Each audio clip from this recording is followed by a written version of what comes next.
Thank you once again for joining us in this REALink event. REALink was actually started in 2020 amidst the pandemic, when we were trying to create a space to talk about pertinent social issues. And while we were grappling with the pandemic then, we also asked ourselves, what kind of community do we desire to create? So we believe that all of us are interconnected and are therefore affected by what's happening around us. We hope that through conversations like this, we stay connected with one another, and all of us can then contribute in our own ways in our community that we live in. So some of you already know about LCCS, but those of you who don't really know about us, we're going to share a short video that will introduce more about LCCS.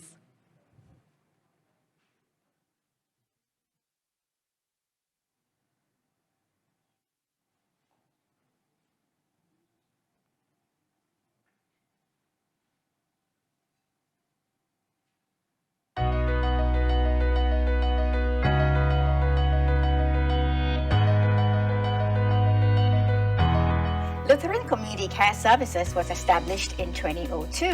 In LCCS, we believe that relationships matter. We work with and through relationships to build connectedness to experience shared humanity. Our vision is for all individuals to be engaged to build and sustain healthy relationships through focusing on our 4 key trusts. Hurt people as pain that is not transformed gets transmitted. To break the hurt cycle, we believe that it is important to address harm and to make things right with others and ourselves. At LCCS, we engage people in restorative conversations in safe spaces to feel heard. Through sharing their stories, people can make sense of their experiences and work towards building and sustaining healthy relationships. As everyone is connected and our actions affect one another, we believe we cannot work alone. Through workshops and trainings that we facilitate, we aspire to equip as many individuals as we can with skills and knowledge to build relational capacity. We have been very privileged to be able to create learning experiences with various institutions, including schools, government agencies, and practitioners from social service sector to impact change. We envision to see safe and caring communities that value one another and embrace vulnerability. At LCCS, we bring individuals and families together and create positive moments where they can connect and experience each other. When the community takes leadership and ownership of their issues, they can discover creative solutions and build more meaningful connections. It is possible for people in all systems to advocate for connected and restorative communities as a way of life. To live restoratively is to seek to understand even when it is difficult and to be aware about how our actions may impact others.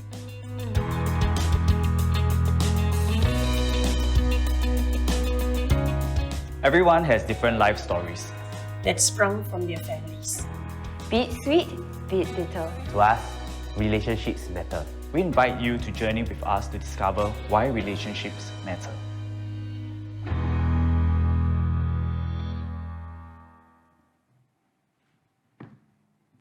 Yep, so that's just a little taste of what LCC is about.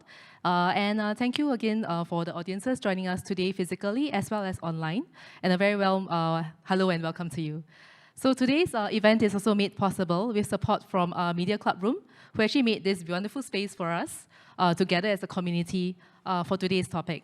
So the overall theme for REALink is ordinary people doing the extraordinary. And our topic for this afternoon is workplace culture, people matter. Now perhaps just a show of hands, and maybe if people online can just show a thumbs up, who here thinks that workplace culture is important? I can see from the audience's response that yes, it's a very important issue, and that's why we will be discussing this today, and we are delighted to now have Mr. Augustine, our friend, a very good friend with us, who is a former senior TV journalist and radio broadcaster, as our host for this conversation. And today we'll also have our speakers, Elizabeth, who is the HR and business consultant, Sai, who's the director for Julie's Biscuits and the founder of Best of You movement, and Ujjwal, who's the principal consultant for Kicentric, to share with us on how our workplace culture that makes people feel that they matter really look like. and what really needs to happen to create a culture that makes people feel valued. Speakers, please join us on stage. Thank you.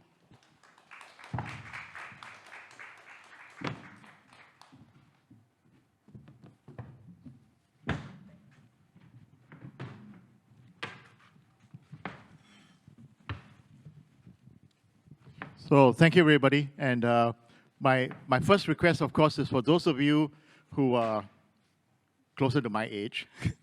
The rest of the panel are all very young. They are like 25, right? So there are chairs here in the front with the backrest. So if you are sitting, you may want to enjoy the chairs in the front. Those of you who are comfortable where you are, no need to move, but I mean, it'll be nice. And then we do have some people who have registered, and if they make it, they will come to the back and occupy the seats. The reason I keep looking there is because we have 2 cameras and we're streaming this live. So what our friends will do is they'll just tighten this entire panel discussion a little bit. Nothing will be taken out. And then we'll place this on the LCCS social media platforms, and the links will be shared with all of you. And then you can watch it again, including the first session that we had this morning, Men Heard Too. So let me start formally, and then production company will take it from there. Hello and welcome to the REALink Conversation Series organized by the Lutheran Community Care Services, otherwise simply known as LCCS. I'm Augustine Athwan. I'm your moderator for today's program, and we have a wonderful panel with us.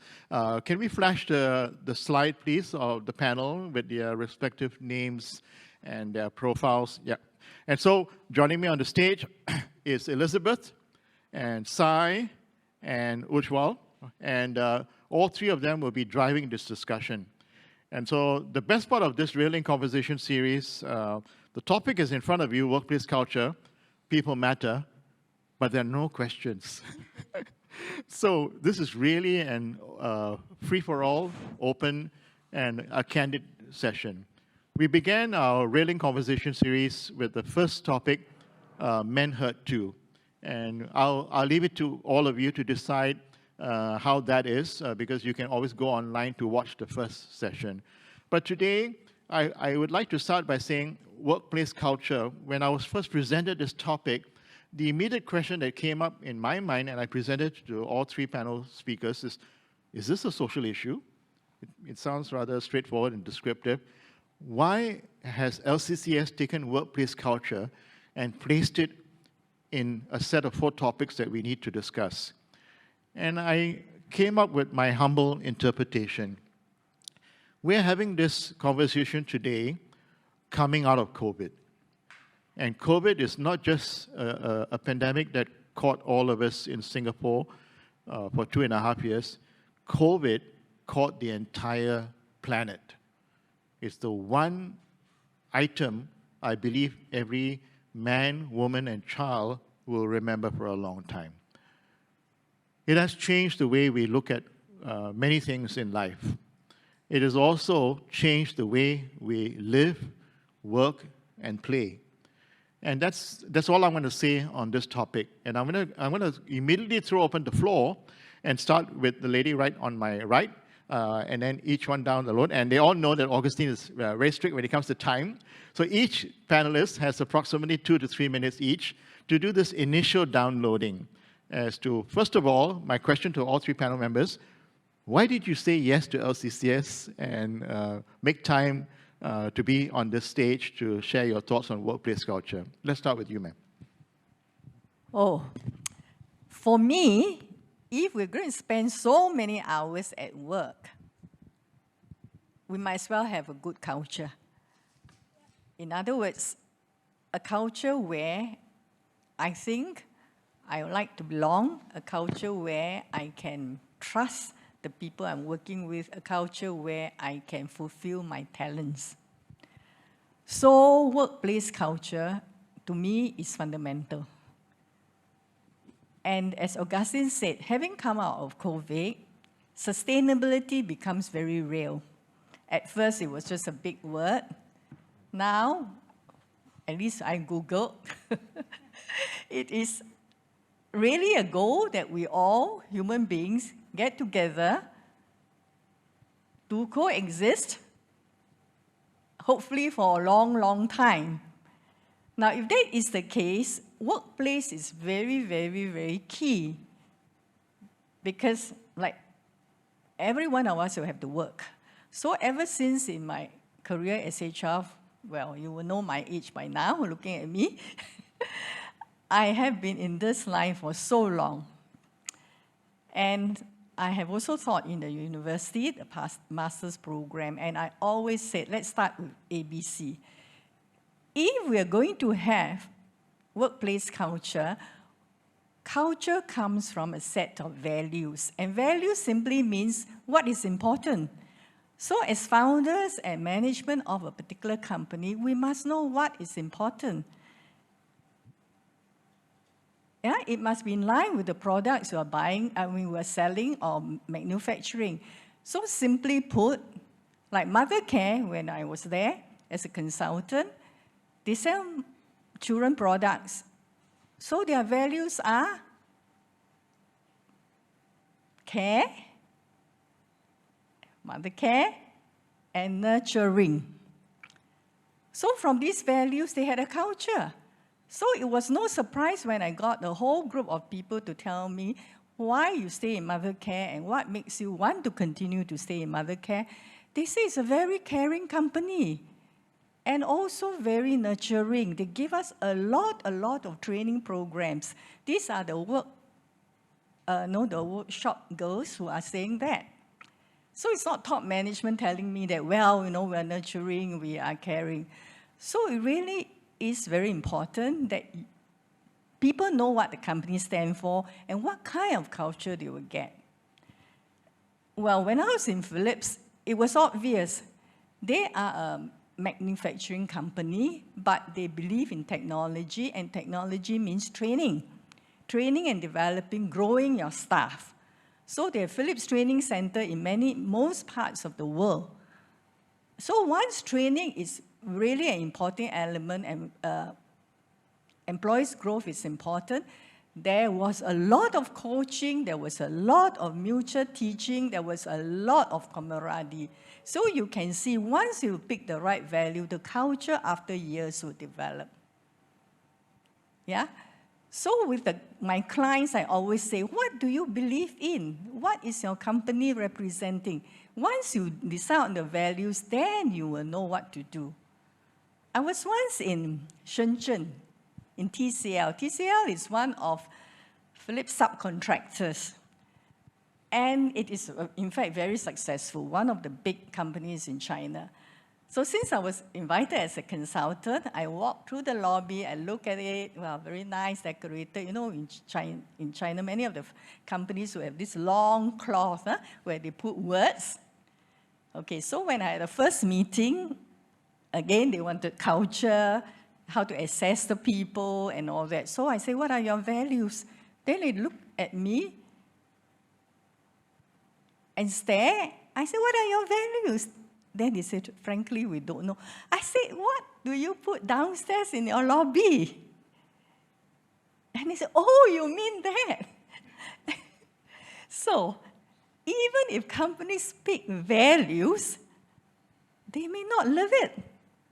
So today, when we're talking about, first of all, we want to grow in the company, so people's growth is important.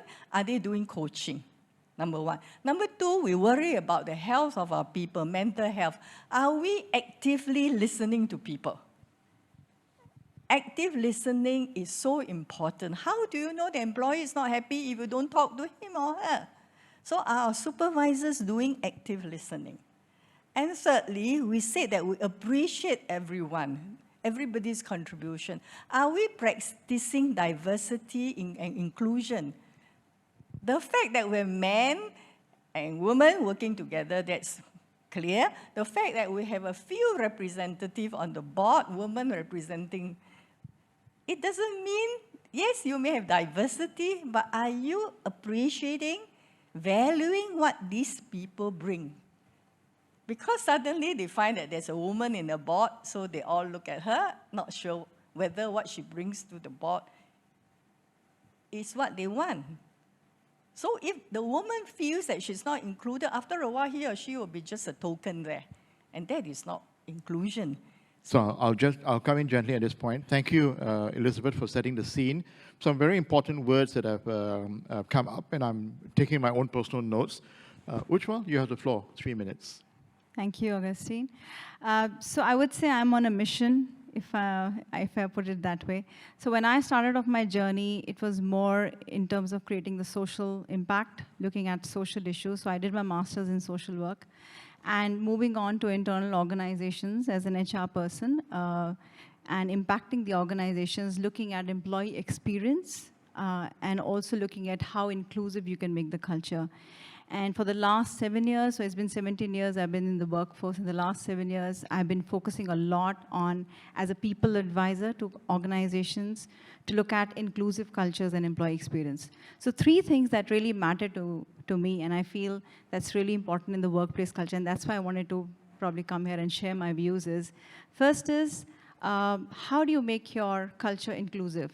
I mean, we talk a lot about diversity, equity, and inclusion, but we really don't understand the difference, right? While diversity talks about composition, equity talks about the fairness, inclusion is a much broader topic. Inclusion is all about how valued you feel as an employee, right? And more than that, many times we miss the part about exclusion. And trust me, in my experience, I have felt excluded many times.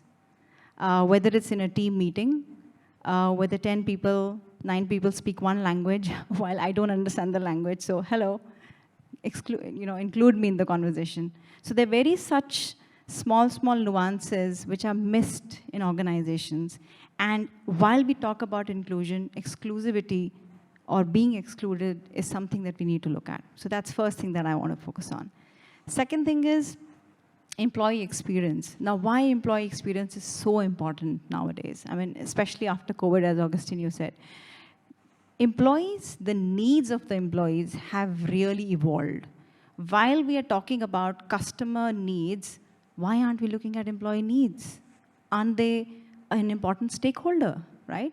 And to make sure that you are able to cater to the customer needs, you also need to look at your internal employees. If your employees are happy, your customers will be happy. And when we talk about employee experience, again, where exactly are you impacting on that journey? From the time an employee looks at you, probably the moment that they come to you, from the time you have that conversation with the recruiter, to the time you leave the organization. And I can tell you there are various examples. For example, as a hiring manager, do you hire people from certain universities, right? If there are 10 schools, whether universities, polys, why would you just hire from the top 2? Isn't that an exclusion? Is that fair, right? And that's where the employee experience goes down. If you are saying we are a collaborative organization and the employee is not experiencing that, then there is a D-link.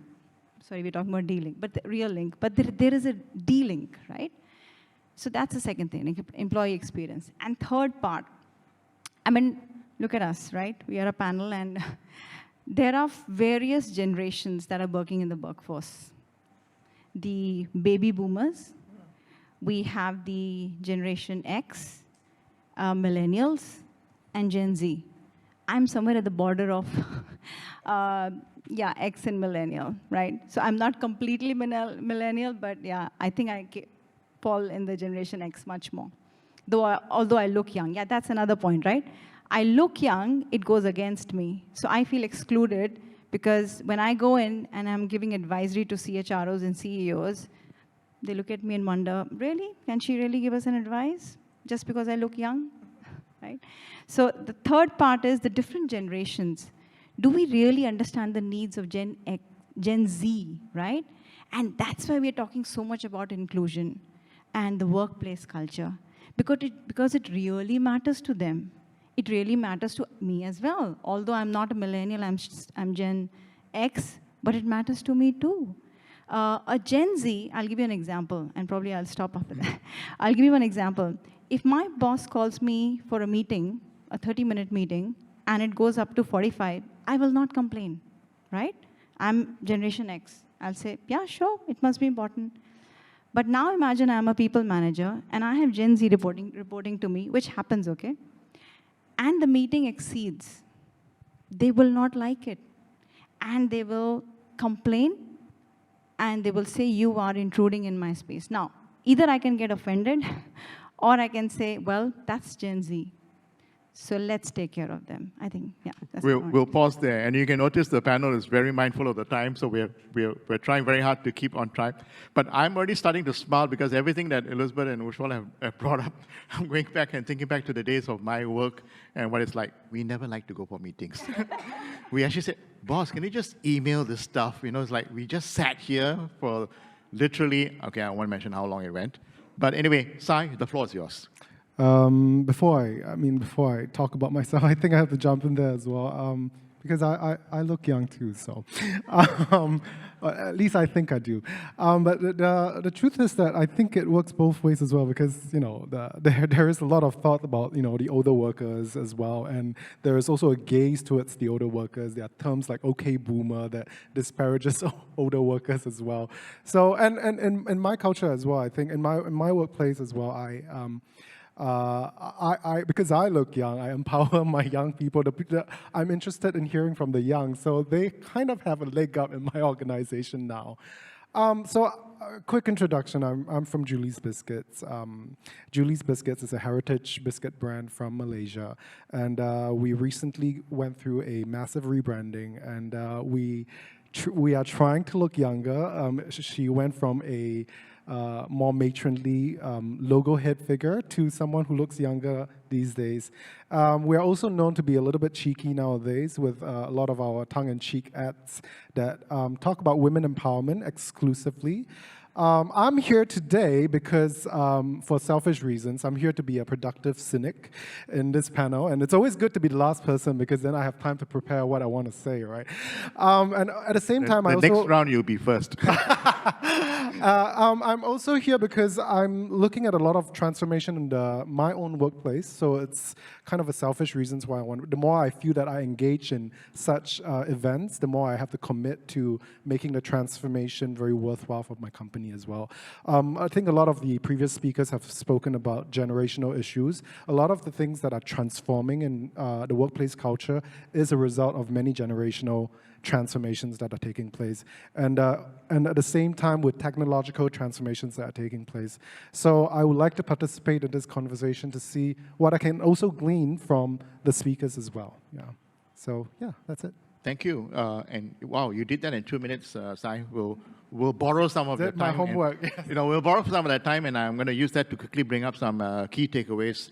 Listening to all three panelists, it's very interesting that a couple of words were mentioned. Diversity is one, and inclusion is another. And I monitored the social media commentary and even looked at what politicians are saying, at least as far as Singapore is concerned. So did you know that if you say diversity and inclusion, it says very different things to the people out on the ground?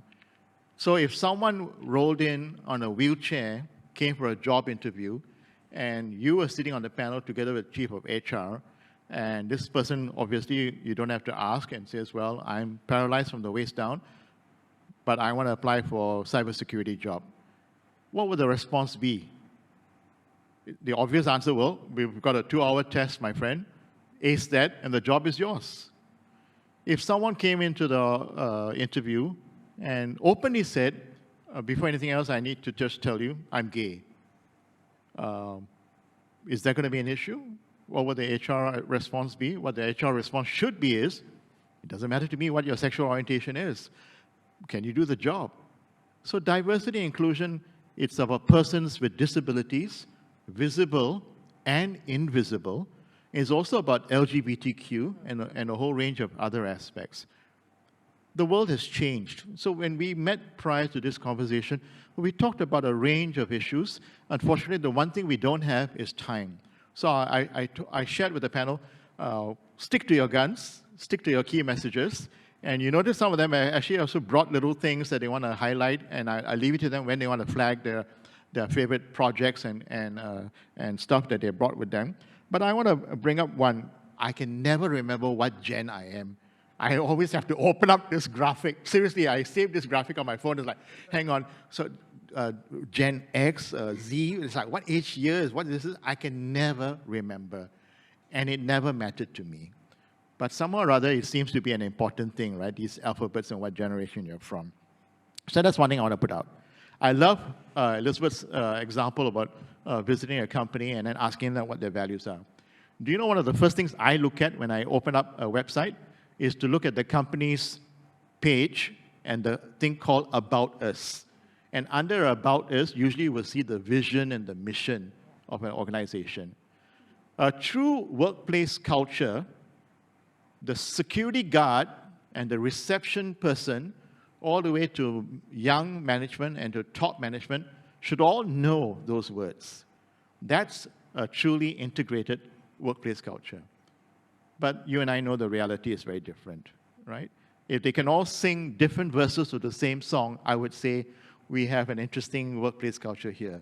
When they can't even sing one verse of the song, we sense issues here, right? So I'm just planting some of these ideas because, by the way, the panel doesn't know what questions Augustine is going to ask. This is a free-flowing discussion, but great opening remarks from all three panelists.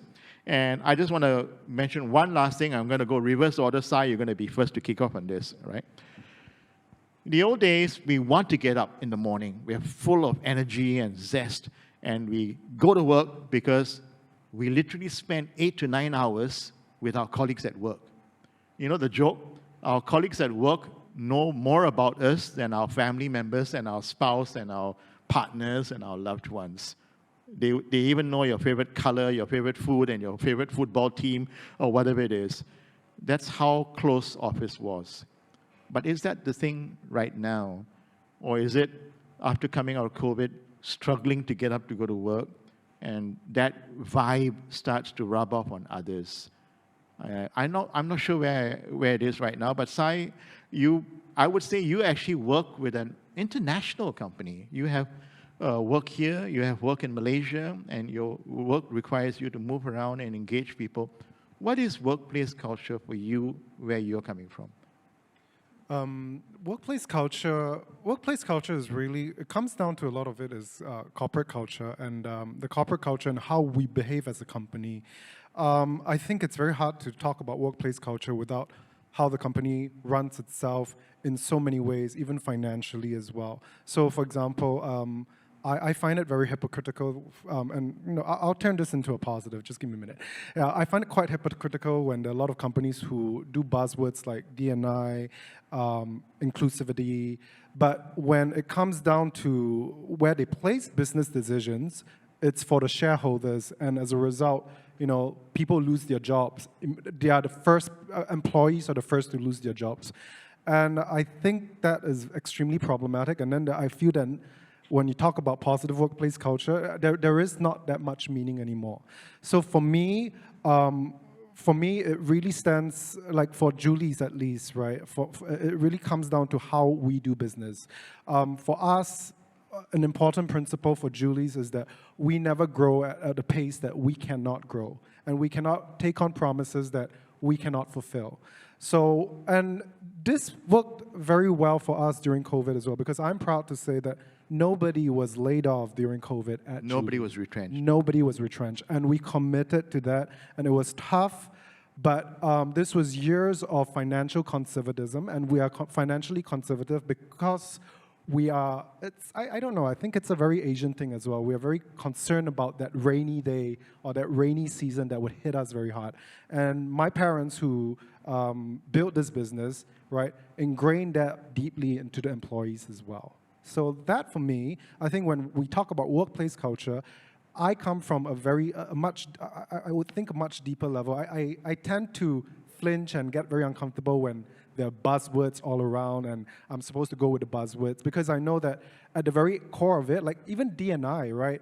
It's not like we need to be just D&I, diverse and we needed to be diverse and inclusive long time ago, right? Why are we talking about it only now? Oh, yeah. And suddenly everybody's got to be diverse and inclusive and they don't know how. And they get uncomfortable. And that's where I think the danger is with a lot of these movements as well, is that some people eventually go into hiding, yeah. So, I mean, a veer of cost, yeah. But it's a very important point. I'm so glad you brought it up. Not necessarily you need to address it now, but I want to plant this in all three minds. If things don't change, are we going to come to a point where it has to become law and it has become mandatory? It's unfortunate we need to go there. But no, think about it. Which one I want to bring into the conversation? You raised some very important points as well. I love this point about equity and fairness. I wonder whether it's really happening. I love this point about exclusion. Come on, people, can we all speak one common language that we can all... I love this point about school, like hiring everybody from the same school. I think that sounds very familiar in the Singapore context, if you get my hint. Right? It's like, oh, you know, we were all together in the same school, and then the rest of us feel left out. And even when it comes to sport, oh my goodness, it's like, oh, we all talk one sport, and then this other person doesn't play this sport, and they're left out. And I like this point about D-Link in hiring. A lot of interesting points, but from your perspective, have things changed for the better, or is it still floating in a status quo? So, so first of all, workplace culture has to be very unique to the organizations, right? And the uniqueness makes it interesting. It can't be the same for all organizations. There is a lot of what the points that I've raised right now are in the making, and absolutely it has evolved. I would not say that we are there where we were probably 10 years ago or 20 years ago. I have seen a change in the workplace for the last 17 years I've been in the workforce. It has changed tremendously, okay? And when we talk about workplace, it's at various levels. So when you talk about culture, it's about not just about the behaviors and norms that you're showing, but it's about how your leaders are behaving, right? Sai said a very important point about decision making, right? And that's so true. When the decisions are made just at a certain level, what happens to the rest of the employees? They do feel excluded. And that's where the D-Link happens. So we have seen the leading organizations, and we also Kicentric conducts the best employers every year. So we have seen the leading organizations taking all this as part of their journey to improve the organizational culture, improving the engagement level of employees, and focusing on, you know, the talent attraction, the retention, and the overall engagement. So yes, it is something to be looked at. So first is, as leaders, how you're behaving. Are you walking the talk? Are you...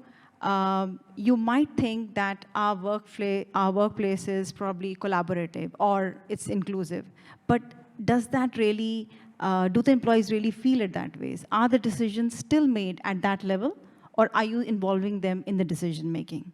Secondly, the talent journey, the talent processes.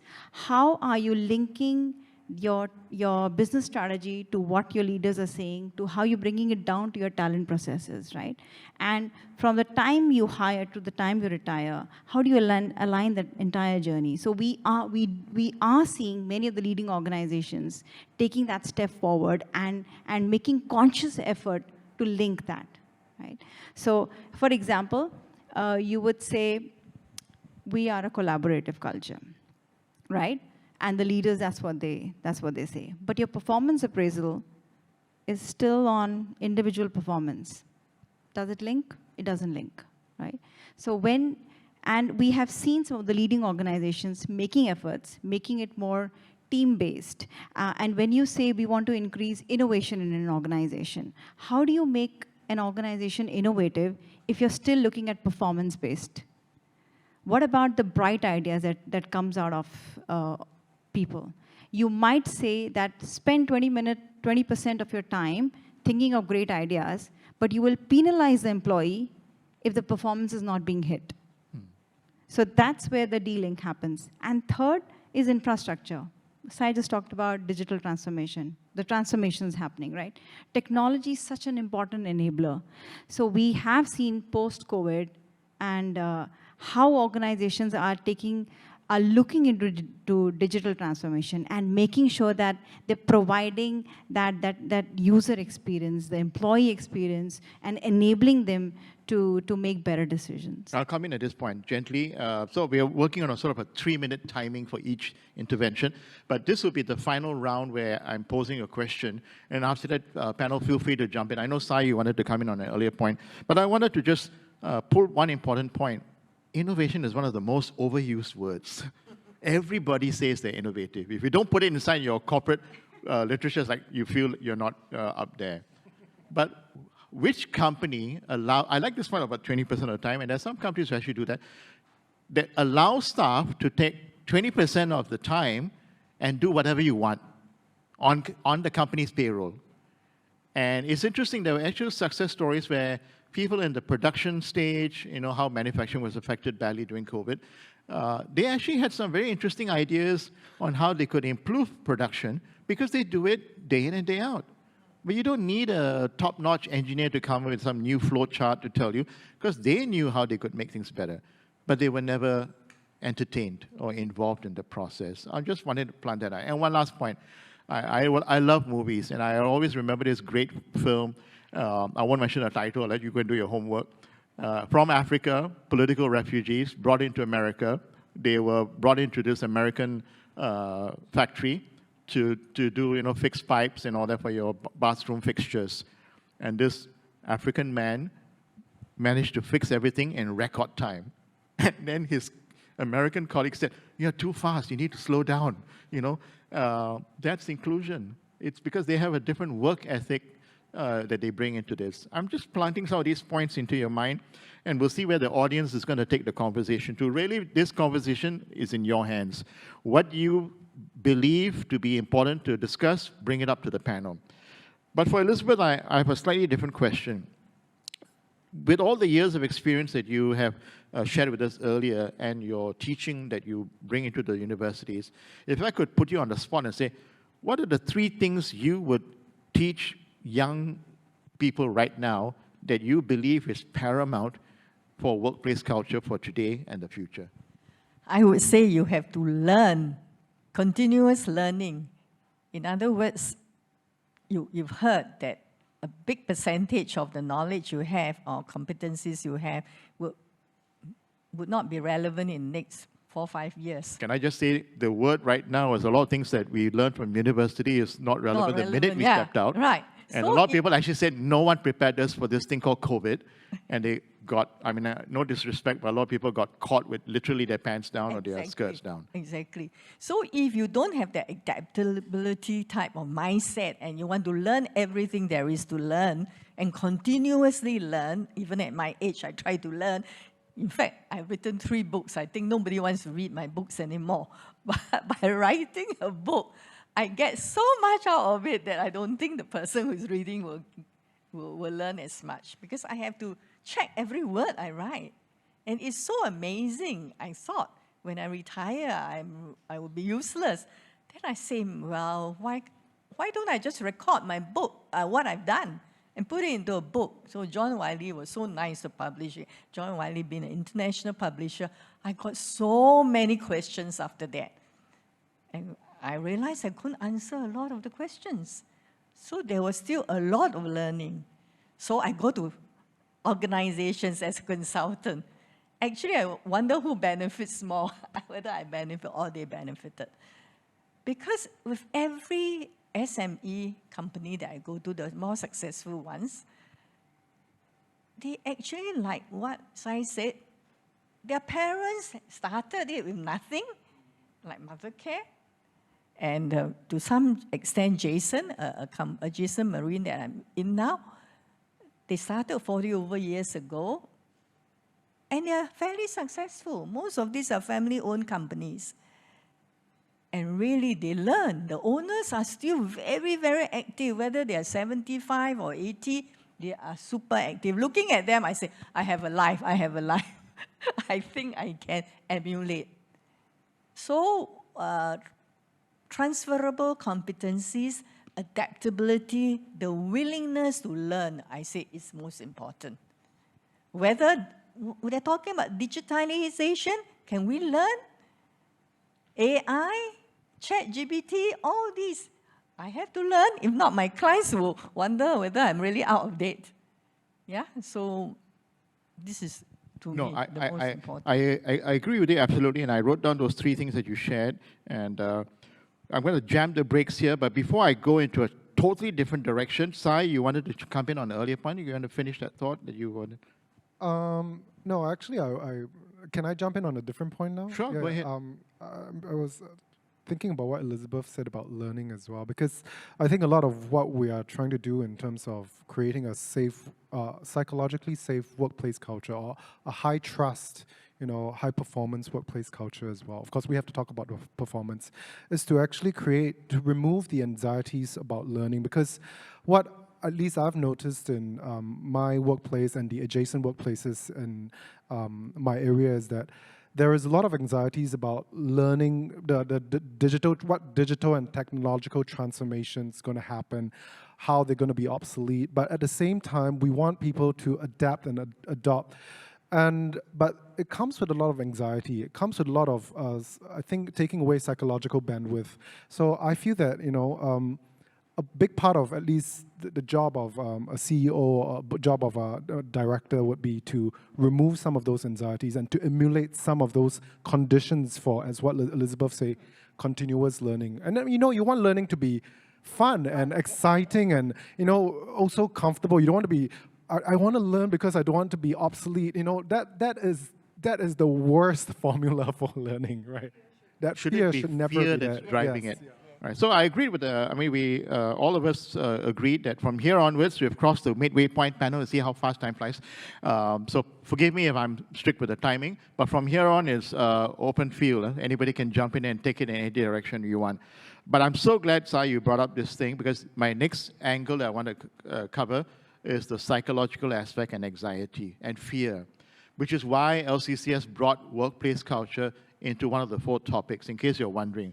We're not here to talk about business and how to run a company. We are here to talk about the current fallout. Why are people falling into depression? Why are people having real challenges, in the office environment, because they're not being listened to? They're not practicing active listening. They're not being heard when they feel that they have an interesting way to approach. So my favorite example is this. In this country, there's a massive move to electric vehicles. I've always wondered, are the mechanics and all the little vehicle maintenance shops, has anybody gone out there to find out, do you know how to repair an electric car? Because it's very different from a petrol or a diesel-driven car.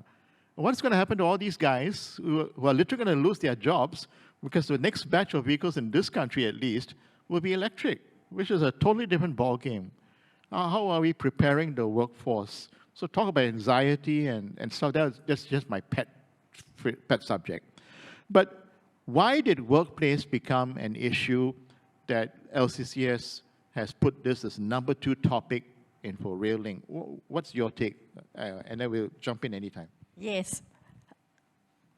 Unless bosses are really listening, and that is why I always concentrate on active listening and coaching. Because if we coach people, they will hear their problems. So if every supervisor, per my definition, a supervisor has to coach. If he or she doesn't know how to coach, better go and learn the techniques. Because if you don't coach your employee, like we don't coach our own children, we don't know their difficulties. And they might leave you. Yeah, they might leave you. The children will also leave you. They say, useless talking to mom. Yeah, so if all supervisors in the company were to coach their employees, they will know what skills they have to go and teach, or if they can't, to go and find people to help. The government is very active in wanting to help. I know, because I work with my clients. They are invited to all kinds of places to listen to what they can do. Maybe electric cars, but like Jason Marine, they are very active. The boss is always in all kinds of meetings.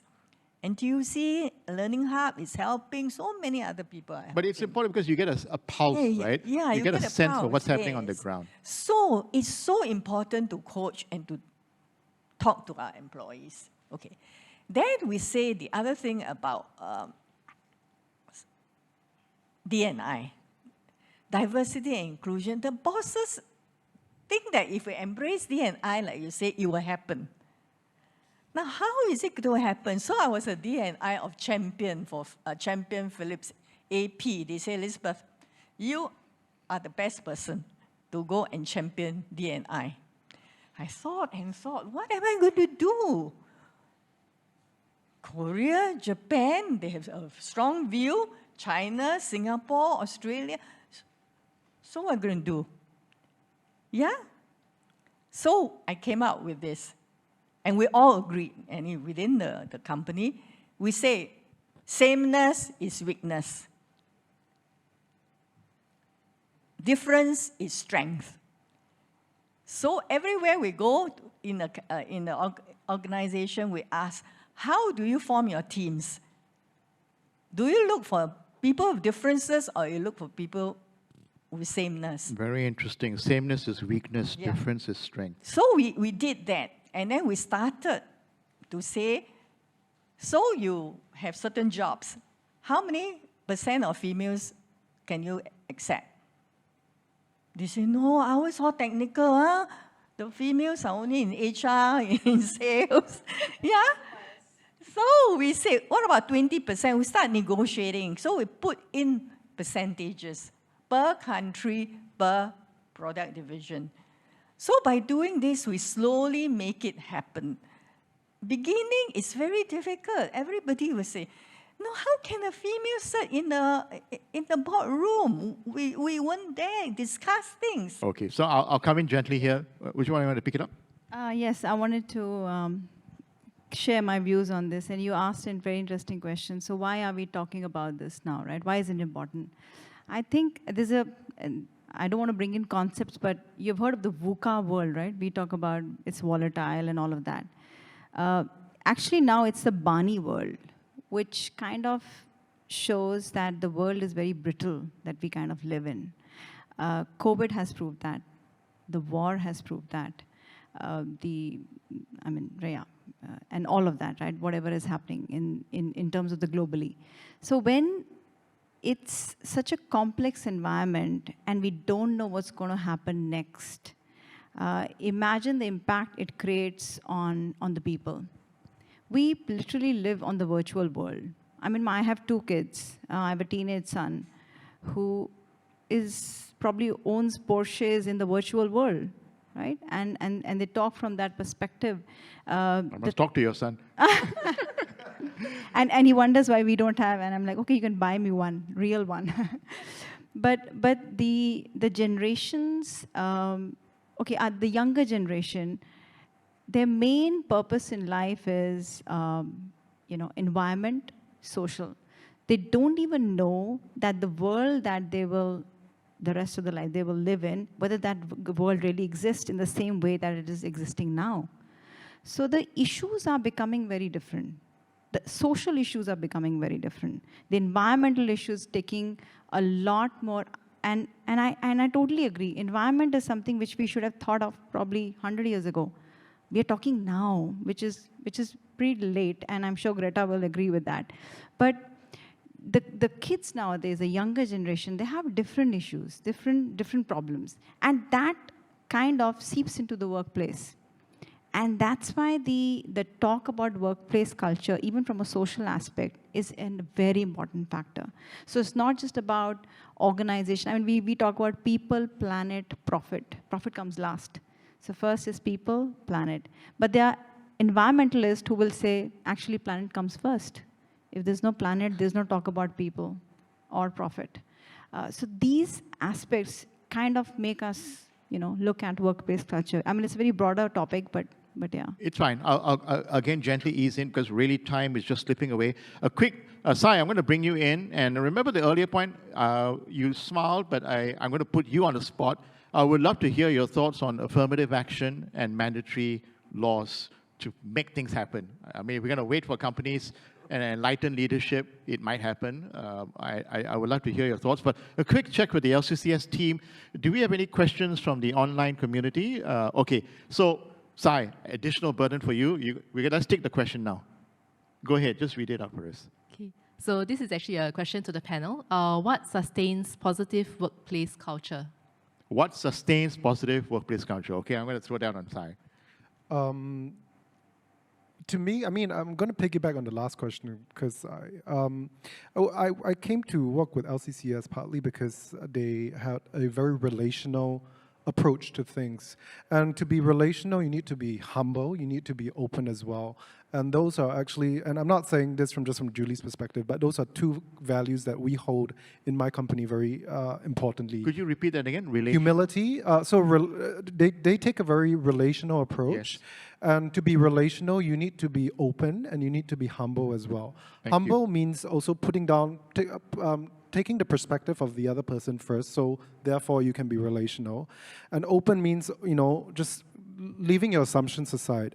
And I think this is very important because it's simply a win-win for everybody.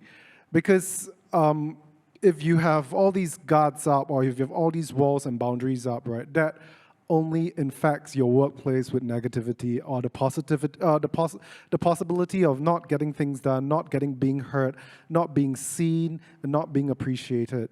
So I mean, I think I take a very conversational approach. I approach most of my staff nowadays to say, listen, you're going to be here for a while, or if you're not going to be here for a while, what can we do to make this experience work for you? So can I ask you a question? Are you the kind of boss who actually goes down on the floor and tells them, okay, the war in Ukraine, how is this affecting us here in Malaysia or Singapore? And another question I have for you is, do you actually ask your staff, what do you want to study? What would you like to learn? Yeah, and you know, I ask them if I mean, like for especially the young employees that come in, I know they're not going to stay in Julie's for ever, right? They're not going to be lifers. I mean, that's like 30 years ago, we had a lot of young university students. They would come in and say, this is the only job I want stability all the way until the very end of my life. You're looking at a moderator who spent 22 years, 22 years in one company. Do you have people who spend 20 over years in one place? I have to be 20 years older to find out the answer later. But my conversation with them would be to really break down to say, what do you want out of this? And you know, I took it from the Netflix culture deck actually to say, you know, let's try to be a company, to be a good company to be from. So if I leave this company, the previous company, I'm that previous company, right? I want to be a great company. That previous company has to be a good one. So the people that leave this company will be proud of that company. And that's very important for me at least, because it makes us think about how we want to do good for our people, because that eventually is a win-win. And eventually, they'll, you know, selfishly, they may come back. Yep. No, but I like those two words, being open and humble. But still, panel, I want to put all three of you on the spot. Nice to have wish lists, but seriously, has the time come where we really need to have requirements either legally or the company introduces its own policy to say we must have women in this sort of roles. We must even empower certain sections of our workforce, sponsor their studies, give them that opportunities to learn what they want so that they can move on in their career. I would love to hear your thoughts, but we are into, believe it or not, in the final 10 minutes. Another quick check. Any other questions from the floor? Go ahead. Yeah. So the next question is, in large MNCs, how can the even junior staff feel included in organization-wide decisions? Definitely, Elizabeth. I would love to hear your thoughts on that one. And then feel free to jump in, panel. Well, we have levels of communication. So at the shop floor level, the supervisors would be the one coaching and mentoring and listening, and this will go all the way up. The other thing we have is we always have town hall meetings to report on results and to take employees' views. We have all kinds of teams, in a big organization, all kinds of teams that would say things on innovation, teams on workplace culture, teams on workplace tidiness, all kinds of teams comprising different levels of people so that all the results of these teams would be consolidated. I like this point about the shop floor and the supervisor's role, very important in the town hall meetings. I'm going to put you on the spot. I won't mention the name of the company, but the HQ is in Europe, and in this company, they have a nursery and a kindergarten. A nursery built into the operations. But when I asked them, do you have that in your Southeast Asia operations? The answer was a flat no. Why is that? Well, again, I brought this up because there was a real genuine need for people, and that's why there's a resistance to come back to work, because they want to work from home so they can take care of their babies and their children. But why aren't companies responding? In many companies, things are quite standardized across the world, but they also have certain areas where they left it to the individual country to do their own thing. So in big companies, up to a certain level, they would decide that it will be the same worldwide. Then the very local for local things, they will leave it to the individual factories, depending on affordability, according to style of the country. So I wouldn't say it's totally uniform. Yeah, go ahead. Yeah. Panel, feel free to jump in. If I may add to what she just said. So geographical cultures are also very different. Like, I'm sure I'm not which part of the world you're talking about, but let's take the Asian context, right? And it's so true. So when I went back to workforce after When you asked me which part of the world I was referring to, I can narrow it down to a German company that does that's all this. Yeah, I thought but of that. Not present in Southeast Asia. Yeah. Also because I think the context is a bit different there. But if I talk about the Asian context, so I'll tell you my example. So I went back to work twice after becoming a mother of two. It was very hard. When I would go back, the first question would arise is, so you had a 1-year break. Who will take care of your kid? How would you be able to balance your work? Would you be able to take calls later? The questions themselves already is starting to sound painful. Yeah, and trust me, both times it was hard.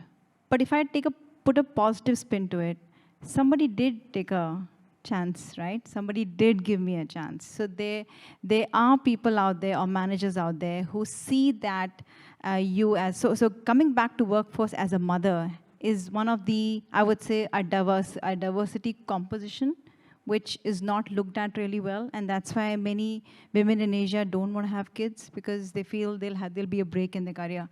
So it's not whether they should be nursery or kindergarten, but I think it's the empathy to look at mothers here and see, even if it's a one-year break, you don't cut my salary, or I'm not less of a professional even if I come back to work. I think that's something where in the Asian context it can be a bit different. We're in the closing stages, panel. Sai, you can take in any direction you want to, or you can respond to the questions that I brought up as well. I mean, the question that you brought up is really if we need to make things, we have to bring in the law for certain things. And I think it is necessary, but I think some things, if you use policy and the law to, I guess, regulate that, it becomes more challenging, but sometimes it's necessary as well. And I see that in Canada, where I live, and it's where there is a Charter of Rights, Charter of Human Rights, right? And that applies across everybody. That makes really diversity and inclusion a no-brainer. Whereas in south of the border, where it's they champion individual opinions and individual rights, that becomes a completely different conversation, and that becomes very much more challenging. So I feel that this conversation that we're having today, we run a movement called The Best of You. That Julie's run a movement called The Best of You. You read my mind. I was about to bring you into that. Yeah, we talk about appreciative storytelling from the point of view of every person on the street. And I think these kinds of conversations help because they are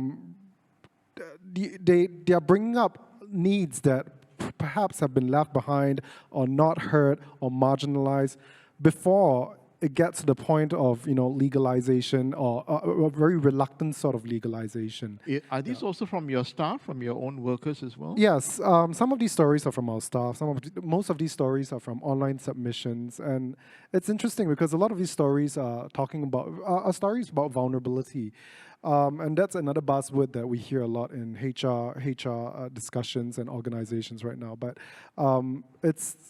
I feel that it shouldn't be a buzzword because vulnerability comes from a place that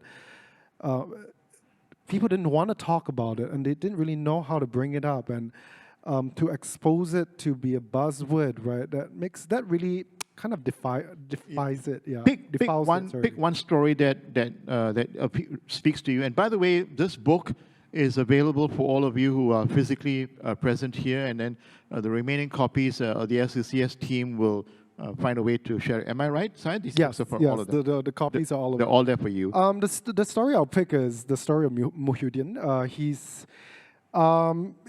So the cover here shows him actually. So he's a foreign migrant worker, and he's asking. His story is actually a poem of how he goes to work in Singapore, and he goes through the back of a truck. And the poem is also an aspirational one where he one day hopes to ride on an MRT train on his own to work. Yeah.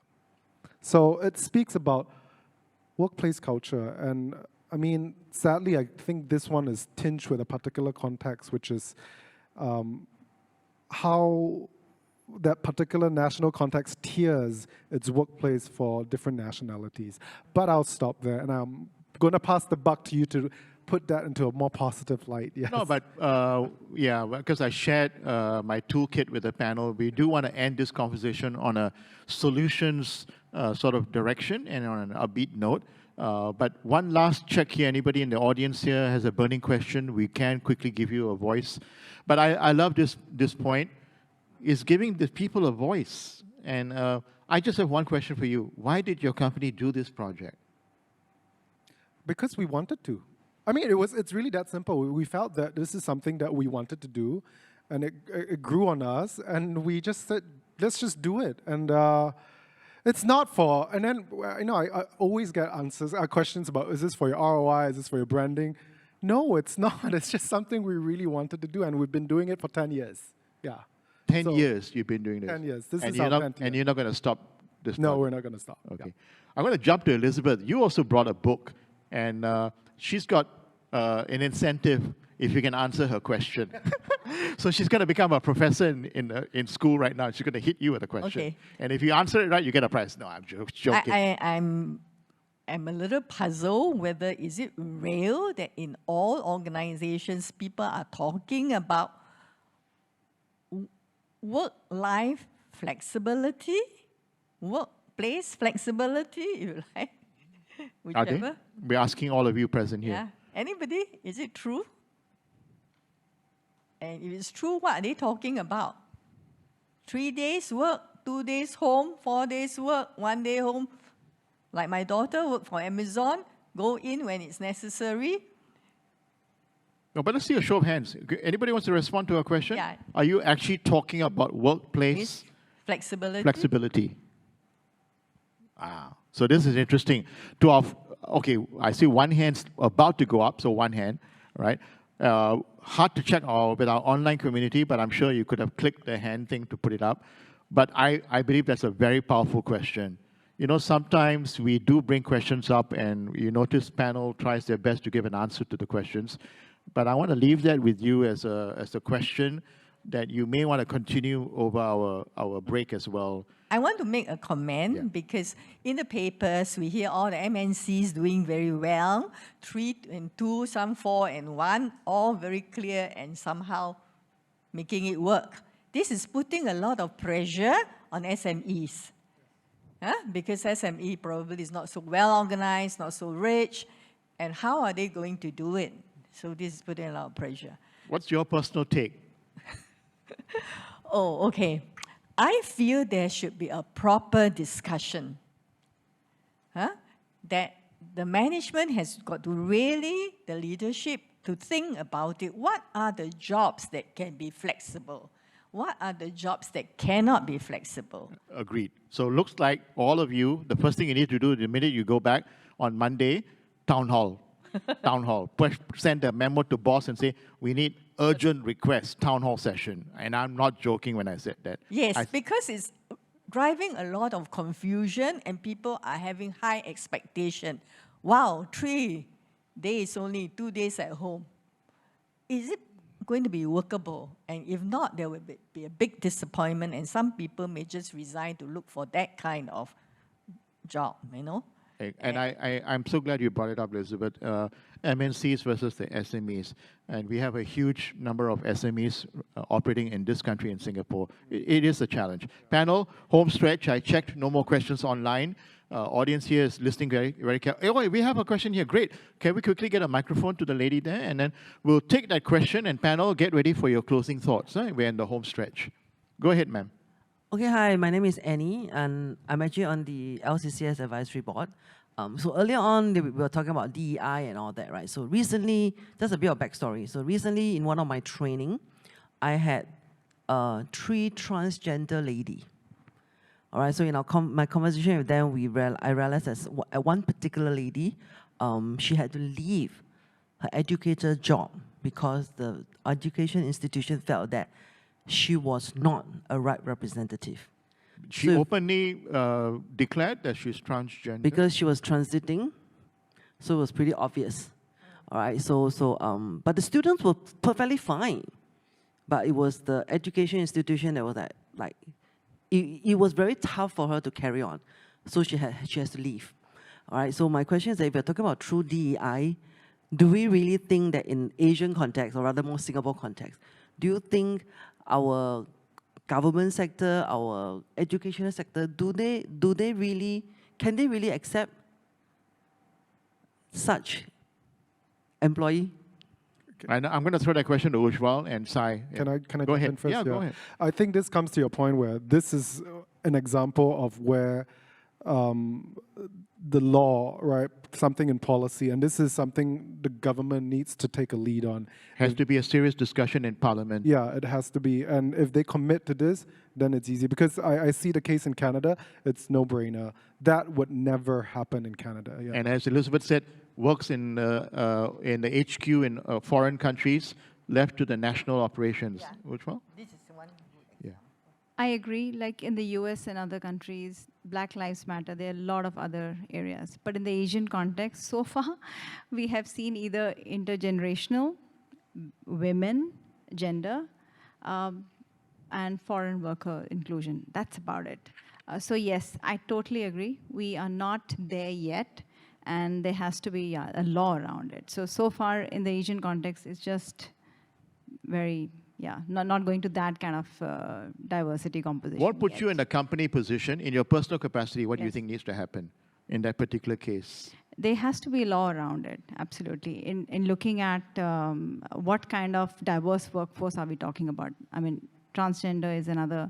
So yes, it's a very broad topic. I mean, I can't really comment that how it will be done, but yes, it's a broad composition, LGBTQ and a lot beyond it.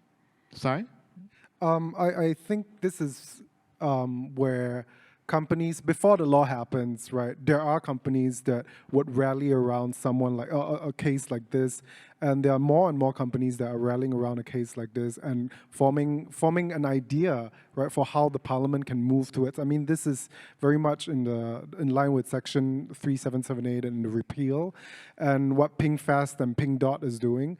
So I think we need to help these kinds of cases build a momentum for cases like this through working together with companies with the same belief systems. Yeah, I like that point about Sai, and I'm so glad this came up at the tail end of our REALink conversation. Beautiful question, and thank you for the earlier questions from our online community.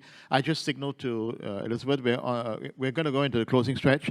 You'll be happy to know, Sai, you have the last word. We're coming down this way, so you can mull over your. Actually, they all know what they're going to say, but in the home stretch, I do have one request for all 3 panelists, and they know what needs to happen next. 2 to 3 things you believe is paramount. We heard some of the important suggestions. have a town hall, be open, be humble, think about this from even from an HR perspective and make this happen.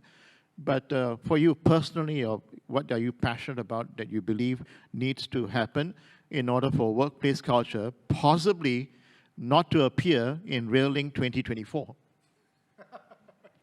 Yeah, personally, I think there must be more conversations. Yes, supervisor and employee talk, but they always talk about results. They always talk about work. Have you finished? When are you going to finish?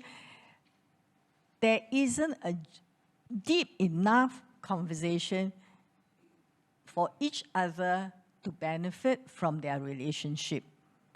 So there were companies in the past when maybe when we were not so pressurized, that you really go into a company and you make genuine friends. Maybe you stayed longer. I don't know. When I retire, I was miserable for months because I miss my colleagues so much. It was as if I've gone into another world.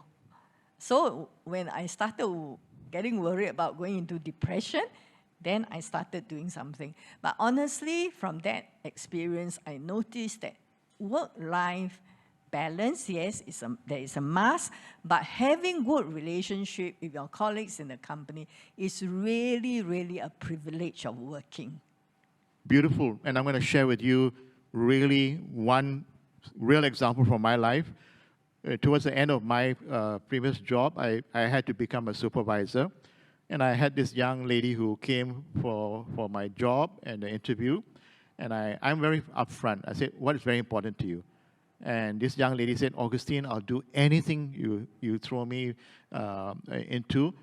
Just give me my Saturdays, please. And I said, what's important about Saturdays? I love dogs, and I go and volunteer to take care of dogs and even stray dogs. I gave it to her. No calls, no messages, emails will come and I said, don't bother to look at it. I left my job eventually in 2019. This young lady also left eventually, probably because I left too, but she left also. And she went on to study animal behavior, and now she's a zookeeper in the Singapore Zoological Gardens. I'm not claiming any credit, but I love this point about having a real conversation and just clear the path for this person to find his or her passion and be prepared to let go, because that's what life is about. Ujjwal?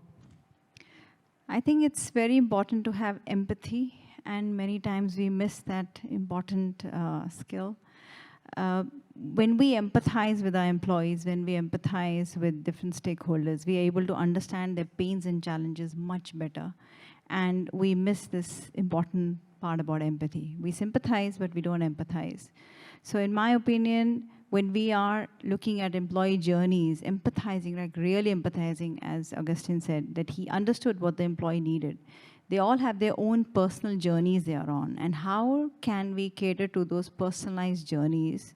That's very important. Second thing is, as reducing exclusion, again, while we are talking about inclusion, how do you, because these exclusions become a norm after a while. If you continue to exclude people and it's not penalized, it becomes a natural behavior. And then after a while, people forget about it, take it as a norm. And that breaks the trust of employees. Third thing is understanding the different generations and giving a platform. I think you talked about the skills, right? Reverse mentoring. Let a younger generation person mentor the older generation person to upgrade on skills. Why not? Learn from each other. So yeah, that's what I feel. Beautifully done. I like that last point. Personally, I always learn from my younger colleagues. For the record, in case you don't know, I'm 64 years old, so it gives you an idea. Sai, you have the final word. Take it home for us, my friend. So I'm going to talk about the leadership perspective of things. I think a lot of ideas surrounding leadership needs to change.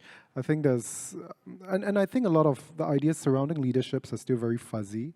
For me personally, and I'll speak at a personal and professional capacity, one of the things that I really hold on to very dearly is the humility. Humble is key in Julie's culture. And that is really a privilege. That is really helpful for me because it reminds me that I shouldn't feel that I'm more deserved, or anyone in the company, if they're at a different level or at high level, they shouldn't feel like they deserve something more than. We should always bring it down so that we can understand the workplace culture, we can understand the people who work in our company better. And that makes a much more cohesive workplace. And it's also a place that I would prefer to work in as well. And I hold that very closely because and that's probably why I do the Best of You, because it's very hard for me, and coming from living in Canada for a very long time, where there was a lot of institutionalized equality, right?